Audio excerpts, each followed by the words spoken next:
করছি। এই যে এই কাগজের মধ্যে তোর দোকানের সমস্ত হিসাব লেখা আছে, কত টাকা জমা, কত টাকা খরচ, সবকিছু লেখা আছে, একবার চেক করে নে। ভাইজান, তুমি আমার টাকা পয়সার হিসাব বুঝাই দিতেছো? ভাইজান, মানুষের কথা শুনে তুমি আমার টাকা পয়সার হিসাব বুঝাই দিতেছো? তাহলে ভাইজান, আমি তোমার হিসাবগুলি বুঝাই দিব কেমনে? ছোটবেলা থেকে আমার যে কোলে পিঠে করে মানুষ করছো, নিজে ভালোটা না খায় ভালোটা আমারে খাওয়াইছে ভাইজান, ওই হিসাবটা আমি কেমনে বুঝাই দিব তোমারে? আমি দূর দেশে থাকি ভাইজান, আমার বাপ মা তো তোমার কাছে থাকে, এই হিসাবটা আমি তোমার বুঝাই দিতে পারবো না।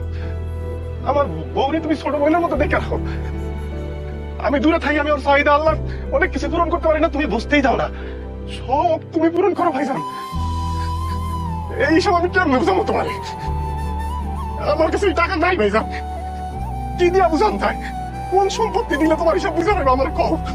আগে তোমার হিসাব তো বুঝাই, তারপর আমার নামে সামান্য করে টাকা আমি বুঝে নিব,